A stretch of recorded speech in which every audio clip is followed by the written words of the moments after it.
gevulde soproppel gaan we maken. Even een beeld hoe groot de Fiona is.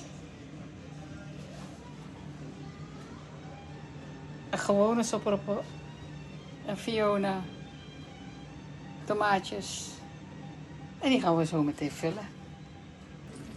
Kip gehakt, fijn en grof, gemengd met verse kruiden. Dan gaan we de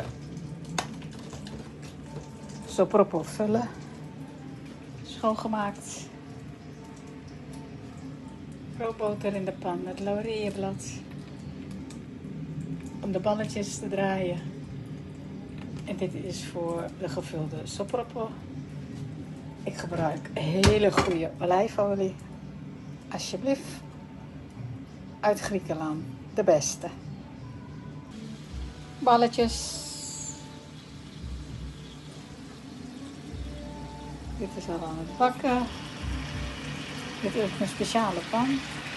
BK-pan. Met een anti-aanbaklaag. Maar de ouderwetse manier. Inbranden. Daarom is het zo zwart. En dit gaat nu lekker pruttelen.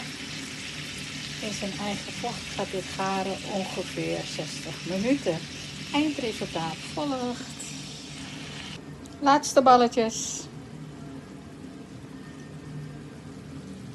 Omgedraaid.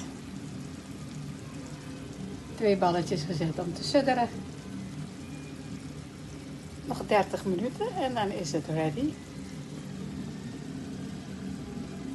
Super lekker.